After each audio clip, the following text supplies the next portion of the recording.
અને ચકેડો અમે કદાચ ગોગાય ફેવર્યો છે મેં ચેહરે ફેવર્યો છે અને ધરાઈને ધંધો ના લો તો મારું ચેહરનું વેણ તો હું માતા ના કહેવું ભાઈ લે ભાઈ તારું એવું કહેવું હોય કે પાછી તકલીફ હવે ચાલુ થઈ ધંધામાં અને કદાચ બે ભાઈ ભેગા થઈને સાપરામાં બેહીને વાત કરી હોય દોરી પાવથી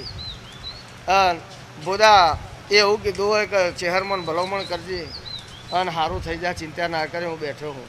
અને જો આજથી ધંધા રોજી રોજગારનો બરકત ના હોય તો હું વસા ભગતનો ગોગો ના કહું લાખમણ વાતો છે એ મટી જશે અમારા ચેહરભાઈના રોમ કહે ભાઈ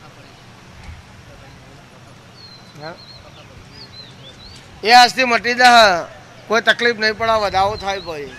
એ વધાવામાં પહોંચ જ થવા જોઉં તો મટી જાય હું વસા ભગતનો ગોગો બોલું સંજય મારા ગોગાનો ચેહર મેરડીના રોમ એવું કહે કે ચારે દિશાએ જે ના બોલાવું તો હું વસા ભગતનો ગોગો ના કહું ભાઈ